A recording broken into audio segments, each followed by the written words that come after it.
The rain tapped softly on the rooftop of Richard's mansion as he stood silently by the tall glass window, lost in thought.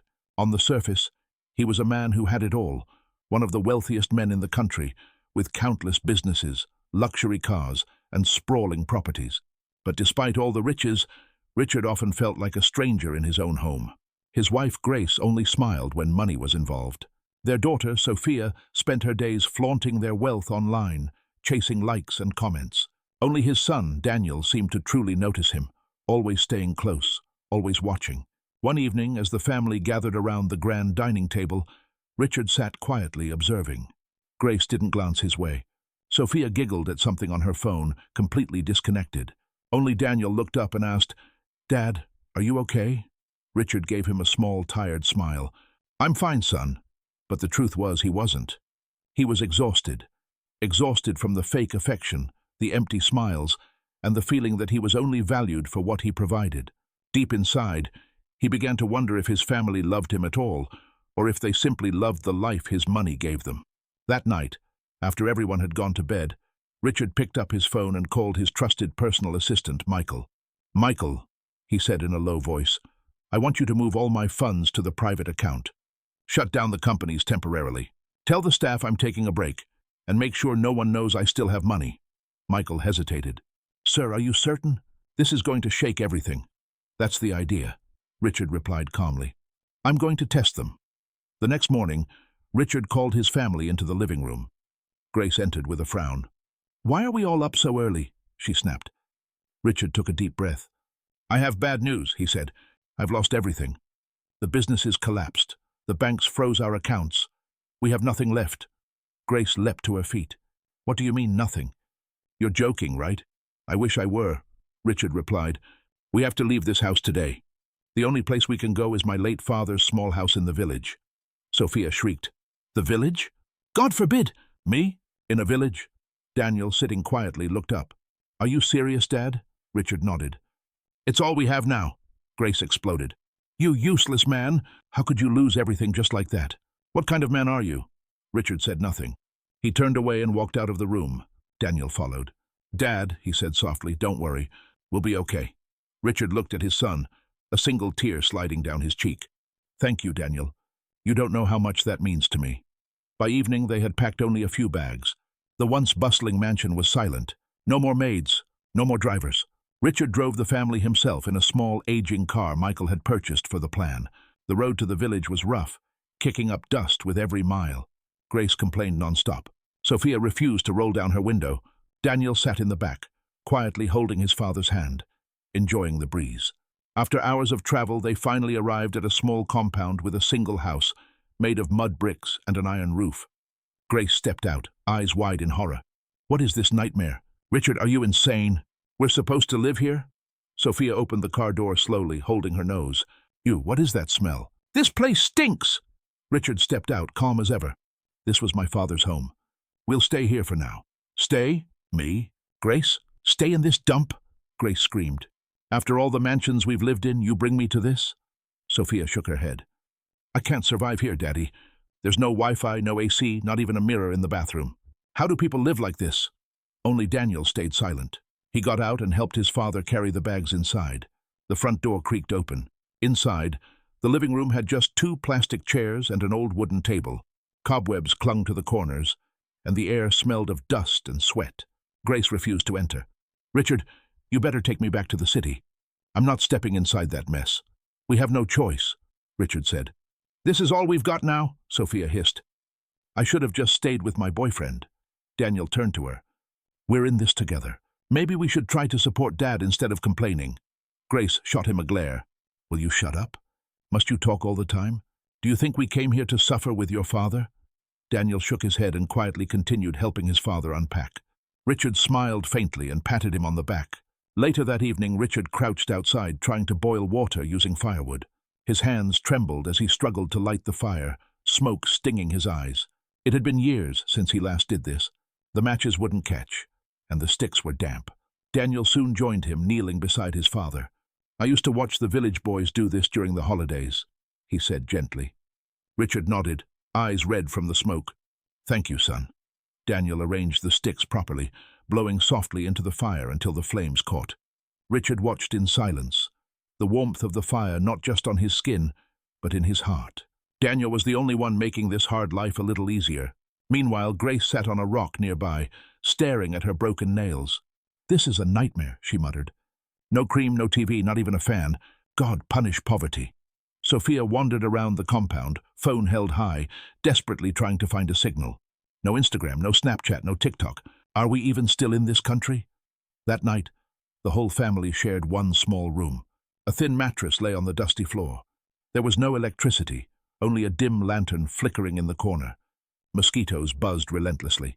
Grace slapped her arms every few seconds, cursing. Sophia tossed and turned, unable to sleep. Richard lay on his back, staring at the ceiling. Beside him, Daniel whispered, "Dad, I know this is hard, but we'll get through it." Those simple words pierced Richard's heart. He turned slightly to face his son.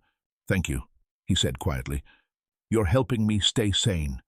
For the first time in years, Richard felt a real connection, not with his wife, not with his daughter, but with his son. By the next morning, the rooster's crow echoed through the village, jarring everyone from sleep. "What kind of nonsense bird is that?" Grace shouted. "Why is it screaming in my ear?" Richard stretched and stood. "It's morning. Time to start our new life." Sophia stumbled outside, looking like a mess, her wig half off, mosquito bites on her arms. "I can't do this. I need to go back to the city. I feel sick." Richard ignored her and picked up a hoe. "We need to start farming. If we want to eat, we must work." Grace burst into laughter. "Did I hear you say farm? You want me, Grace, to go to a farm? God forbid." Sophia crossed her arms. "Me? Hold a hoe? Never. I'd rather die." But Daniel stepped forward and took the hoe from his father. "Let's go, Dad. I'll come with you." Richard looked at his son with pride. His heart ached, but there was joy hidden behind the pain. "Let's go, son." As they walked off to the farm together, Richard felt something shift inside him. He had lost many things, but Daniel still stood by him. Back at the house, Grace sat beneath a mango tree, fanning herself with a palm leaf fan. Her eyes were full of frustration. "This is not life," she mumbled. "This is punishment." Sophia walked past in mismatched slippers, holding a small bucket. Her makeup was gone, her once glamorous hair now dry and rough. "Mommy," she whispered, "we need to do something. Fast. I can't cope anymore. My skin is turning dark." Grace looked around and spotted the man they'd seen earlier, the one in fine native wear and gold chains. He was the village chief, Chief Morgan. Her eyes sparkled. "That must be the chief," she said. Sophia turned to stare. "That's a chief? He's shining like a diamond." Grace adjusted her wrapper. "I'm going to greet him." "Mommy," Sophia whispered, "what are you planning?" Grace smiled slyly. "Sometimes when a door closes, a window opens. Let's see if this window has AC." She walked confidently toward the chief, adding a slight limp to appear delicate. "Good morning, sir," she said, bowing slightly. Chief Morgan looked her over with interest. Well, who do we have here? You're not from around here, are you?" "I'm not," Grace replied. "My husband brought us here after losing everything." "It's been hard," Chief Morgan chuckled. "A fine woman like you shouldn't suffer. Sit with me for a while." Grace sat beside him under his shaded hut. "Thank you, Chief. You're very kind." He waved to one of the young girls nearby to bring her a drink. Soon, Grace was sipping cold malt, laughing at his jokes, while Richard and Daniel sweated under the hot sun, digging dry earth with their bare hands. Back at the farm, Richard wiped the sweat from his brow. "This land is tough," he said, "but we have to keep going." Daniel nodded. "We'll plant cassava here. Then maybe maize on the other side." "Smart boy," Richard said with a smile. "You're learning fast." They worked all day and returned home exhausted. When they arrived, Grace was already back, smiling and whistling. Richard blinked. "Where are you coming from?"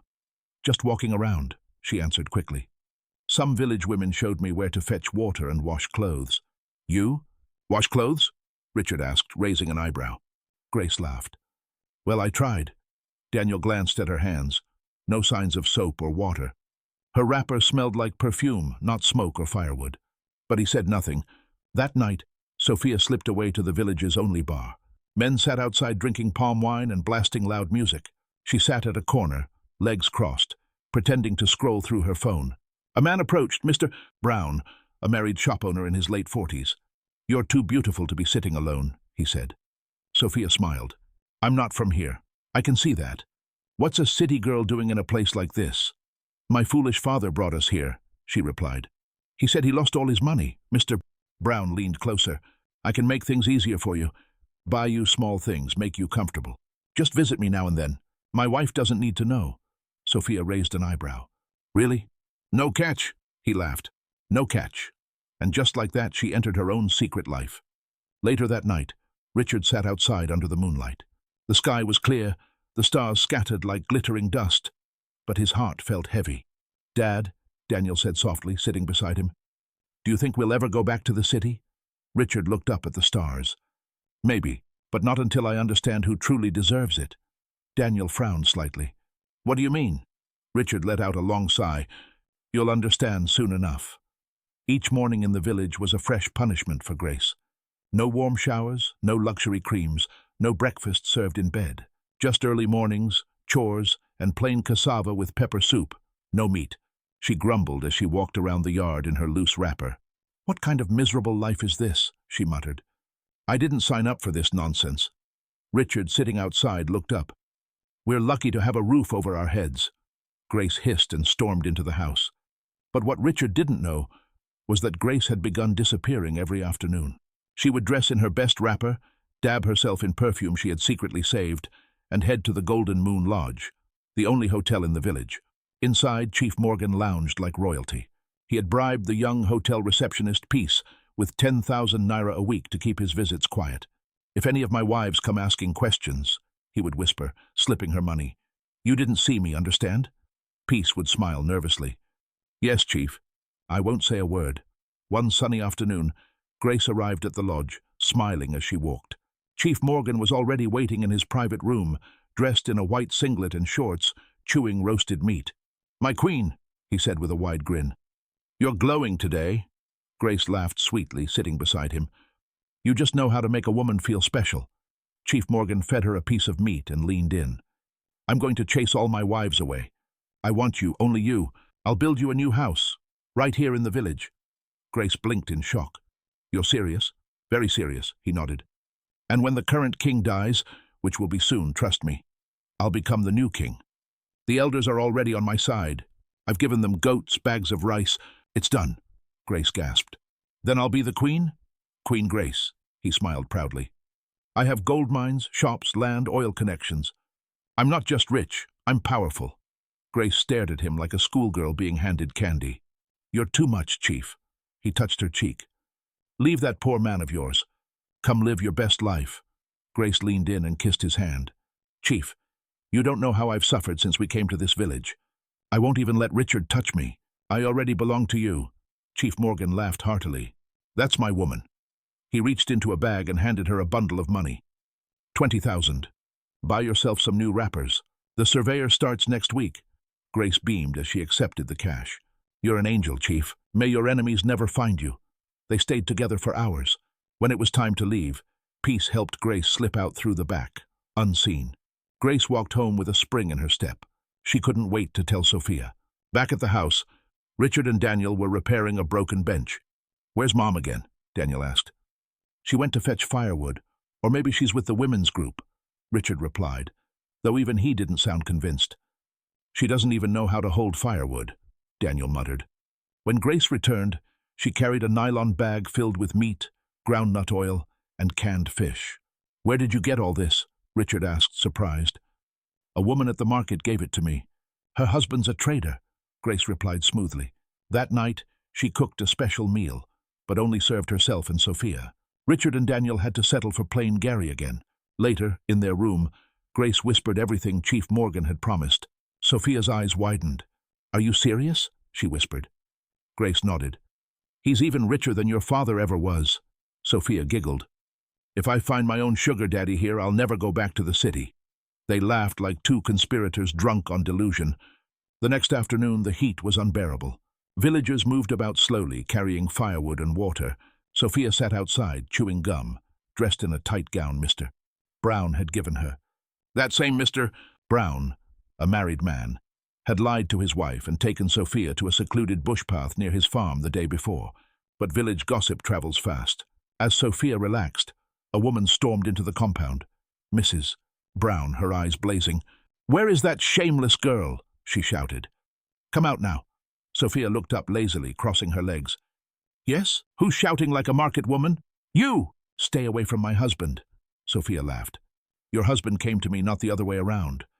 "What do you want me to do?" "I've been married to that man for 18 years. The woman growled. "Now a little rat like you wants to destroy my home?" Sophia stood, still chewing. "Look at you. You look like poverty. That's why your husband picked me." Mrs. Brown's hands shook with rage. "Stay away from him, or what?" Sophia snapped. "You'll do nothing. In fact, I'll take him completely. Just watch me." Mrs. Brown's eyes filled with tears. "God will judge you," she said, turning and storming out. Just as she left, Richard stepped out from the corner, having heard every word. "Sophia," he called gently. She rolled her eyes. "Here we go? Is it true?" he asked. "Are you sleeping with that woman's husband?" Sophia shrugged. "So what if I am?" Richard's voice stayed calm but was heavy with sorrow. "My daughter, this isn't right. You're young. You have a future. Why throw it away? Mind your business, Daddy. I'm your father. It is my business." "Father?" she snapped. "The one who dragged us from a mansion to this filthy village? Who ruined our lives?" Richard blinked, stunned.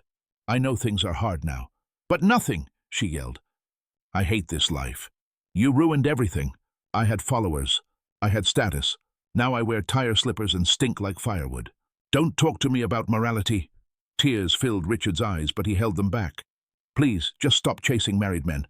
Focus on building your life." She laughed bitterly. "Which life? The one you destroyed?" Without another word, she walked into the house, slamming the door behind her. Daniel had seen everything from the window. He clenched his fists, anger rising, but stayed silent. That night Richard sat alone under the open sky. The moon glowed brightly above, casting silver light over the compound. But inside him, everything felt dark. His thoughts swirled like the village wind. He had lost control of his family. The test he created to reveal the truth had done just that, but the truth cut deeper than he expected. Inside the house, silence hung like a heavy curtain. Daniel stood quietly by the doorway, watching his mother get dressed again, her best wrapper, bright earrings, red lipstick, all before sunrise. He stepped forward. "Mother," he said calmly, "I need to speak with you." Grace turned slightly, adjusting her blouse. "What is it again, Daniel?" "Another lecture?" Daniel didn't move. "Please, just listen." She sighed loudly and looked away. "This life you're living, the one you and Sophia have chosen, it's not right. People are talking. Let them talk," she snapped. "Talking is free. It's not just about gossip," Daniel said. "It's about your name, your dignity. What happened to the strong woman I used to know?" Something flickered in Grace's eyes for a brief moment, but then her face hardened. "That woman died the day your father failed us, dragging us from luxury to shame." Daniel swallowed. "He's still your husband." "He used to be," she said coldly, "before he became a poor man who can't even buy soap." "So that's it?" Daniel asked. "Love disappears when the money's gone?" Grace let out a dry laugh. "Who eats love? Who wears it? Who sleeps in love?" Daniel stepped closer. "Even if you're angry at Dad, is this your solution? Dressing up like a stranger, sneaking away every day, avoiding your own home?" She picked up her cheap handbag. "Since your father chose failure, let him live with the consequences. I don't feel sorry for him." Daniel stared at her. "Even the man you're running to, has he truly given you anything better than what Dad did?" Grace lifted her chin. "He gives me peace, attention. He makes me feel like I matter." Daniel shook his head. "He gives you small change, Mother. You used to sleep in silk sheets and travel just to buy hair. Now you smile over 5,000 naira like it's gold." Her face darkened. "Watch your tongue, Daniel. I'm still your mother. I know," he said, voice firm. "And that's why I'm telling you the truth. Because I still believe you can change." She turned away. "Your father will never rise again," she said. "He's finished." Daniel pointed to the bare walls around them. "You don't know the future," she scoffed. "Look around. Does this look like a man who's going somewhere?" "Yes," Daniel said with quiet strength. "Because I believe in him. And when he rises again, you'll regret every word." Grace laughed coldly. "Don't worry. Once the house I'm building is complete, I'll be gone. You, your father, this place, you can all rot in your holiness." Daniel clenched his fists, eyes sharp. "You should be ashamed of yourself." Grace froze. "What did you just say?" You heard me, he said. You should be ashamed, not just for betraying Dad, but for betraying yourself. She stared at him, her face softening for a brief moment, but only for a second. Then she grabbed her bag and walked out the door. Be careful how you speak to me, Daniel. I'm still your mother. She walked down the dusty road alone. Her wrapper lifted slightly to avoid the mud. She hummed a tune, swinging her bag, dreaming of the house the chief had promised. Gold bangles, silk clothes, maids at her beck and call. But then a voice rang out behind her. Husband snatcher! So this is the road you used to see the chief, eh? Grace spun around. It was Ijoma, one of Chief Morgan's wives. Arms folded, eyes blazing. Grace raised an eyebrow. Look at this one. Local champion. Who asked you to speak? You, Ijoma said, stepping forward. You came here from the city just to destroy someone's home? You should be ashamed. Grace hissed and stepped closer. You think I'm scared of you? I used to wear diamonds. Do you even know what perfume smells like? Don't test me. Ijoma laughed. You, a billionaire's wife? And now you're chasing a chief with fake gold? Wake up. Grace's eyes narrowed. What did you say? His gold is fake. Everyone knows it. He's a liar with no real money. Grace froze. Don't insult me, she said, pushing Ijoma. Don't push me, you husband thief. Ijoma pushed her back. In a flash, the two women were grabbing each other's wrappers, shouting and dragging themselves in the middle of the road. Dust flew. Children ran past, yelling, Come and see city woman fighting over chief. Grace eventually broke free, adjusted her wrapper, and stormed off. She didn't stop until she reached the Golden Moon Lodge. Her breathing heavy, she knocked on Chief Morgan's door. Come in, the chief said lazily. She entered furious. What's the meaning of this? She snapped. He looked up from his food. What's wrong now? I just fought your wife in the street, she shouted. She said your gold is fake, that you're poor, that you lie, the chief wiped his mouth. And you believed her? Grace folded her arms. Is it true? Are you mad? He barked. Answer me! Is your gold real or fake? She demanded. He stood slowly. Of course it's real, she scoffed. Lies! I used to live with real diamonds.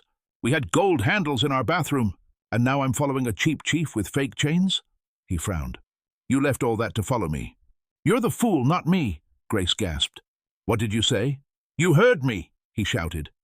Any woman who abandons her husband because of poverty has no value. You're cheap. Grace stepped back, shocked. So that's how you see me? He pointed to the door. Get out, and don't come back. She turned and stormed out, face burning with humiliation. As she walked back, villagers stared and whispered. See the city woman, one said. She thought she was special. She slept with people's husbands, another added. She's now walking like a lost goat. Grace quickened her steps. Their laughter echoed in her ears. She reached the compound and collapsed onto a stone, hiding her face in her hands. The shame, the insult, the regret, it all came crashing down. What kind of life is this? She whispered to herself. Just then, slow footsteps approached. Grace, Richard said quietly. She didn't reply. He stood in front of her.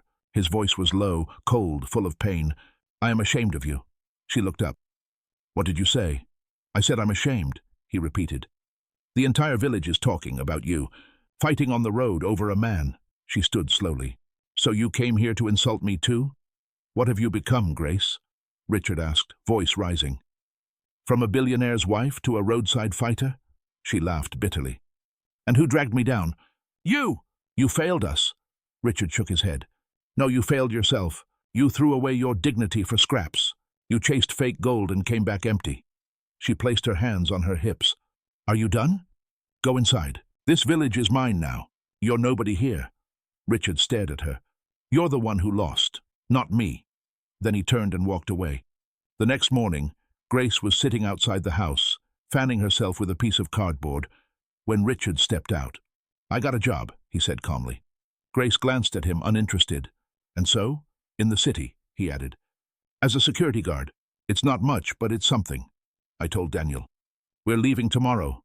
Grace threw her head back and burst into laughter. Security guard? You? At your age?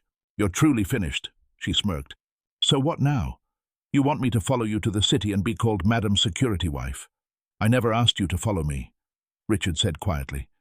You made your choice. She laughed even louder. Please go. I'd rather stay here in this village than follow a man whose pride was sold for peanuts. At least here I can breathe. Richard gave a slow nod. So be it. The next day, with the sun just rising, Daniel packed his small bag. He didn't say a word to his mother or sister. He simply followed his father to the village motor park. He never looked back. Grace and Sophia sat outside, watching them leave with smug smiles. "Finally," Sophia said, "the house is peaceful." Grace stretched her legs out. "No more preaching. No more Daniel watching our every move. I can finally live my life freely." Sophia giggled. "No more lectures. No more drama." Grace raised her wrapper a little higher to enjoy the morning breeze. "Good riddance to bad rubbish. Let them go and suffer in the city. We'll be just fine." Meanwhile, the bus carrying Richard and Daniel arrived in the city, where the streets bustled with life. Cars honked. People shouted. The noise was overwhelming after weeks of quiet village life. Daniel looked around. "Where are we going, Dad?" "You'll see," Richard replied with a small smile. They walked through busy streets and past rows of buildings until they stopped in front of a massive mansion. A high fence surrounded the property. The gate was electronic. Through the bars, Daniel could see a lush garden, a fountain, and several sleek cars parked in the driveway. Daniel blinked in confusion. "Daddy, what are we doing here? Is this where you work now?" Richard chuckled softly and reached into his pocket. "No, Daniel. This is our house." He pressed a button on a remote. The gate slid open silently. "Come," he said, walking ahead. Daniel followed slowly, stunned.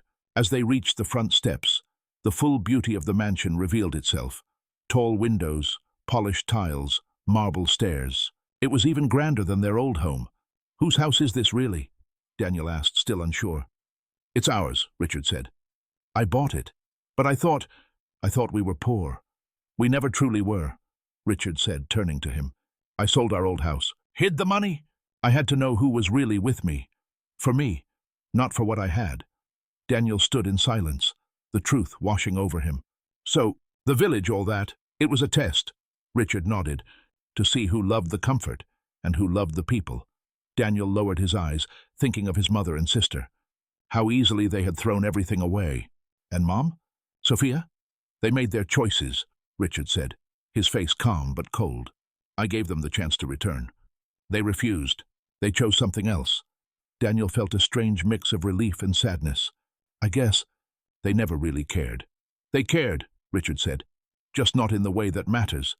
Daniel stepped inside the mansion, running his fingers along the smooth leather sofas, admiring the polished wood, the expensive artwork on the walls. The house felt alive, but more than that, it felt earned. "Dad," Daniel said, turning to Richard with a serious face, "I'm not happy you lied to us. But I understand why you did it. I just wish things were different." "So do I," Richard replied, placing a hand on his son's shoulder. "But we can't change people. We can only change how we respond to them." Daniel nodded slowly. "Let's build something new here, something honest." Richard smiled. "That's my boy. Let's get it right this time." And so father and son walked deeper into their new home, dreaming aloud, planning their future, shaking off the dust of the past. Meanwhile, back in the village, Grace and Sophia sat outside the old house. The air was still. Then a tall, slim man approached. His name was Ikenna, the village gossip. "Good afternoon, Madame Grace." "Sister Sophia," he greeted. Grace looked him over. "What is it, Ikenna? You come to borrow pepper?" "No, madam," he said eagerly. "I just came from the city, and you won't believe what I saw. If it's not about money or makeup, don't disturb us." Sophia yawned. "It's about your husband," Ikenna announced. "Mr. Richard. He's living in a big mansion again. I saw it with my own eyes." Grace burst into laughter. "You're truly a comedian, Ikenna." Sophia rolled her eyes. "My daddy? Rich again? Don't be silly." "I'm serious," Ikenna insisted. "The house has fountains, big cars, marble floors. He even opened the gate with a remote. He's living well. And Daniel was there too. They looked fresh, clean, wealthy." Grace slapped her thigh in amusement. "Let me guess. You think he bought it?" "That house belongs to his boss," Sophia chimed in. "He's a security man, can't you see? He probably sleeps in the boys' quarters." "Exactly," Grace nodded. "Remote is not proof. He's probably just cleaning the place."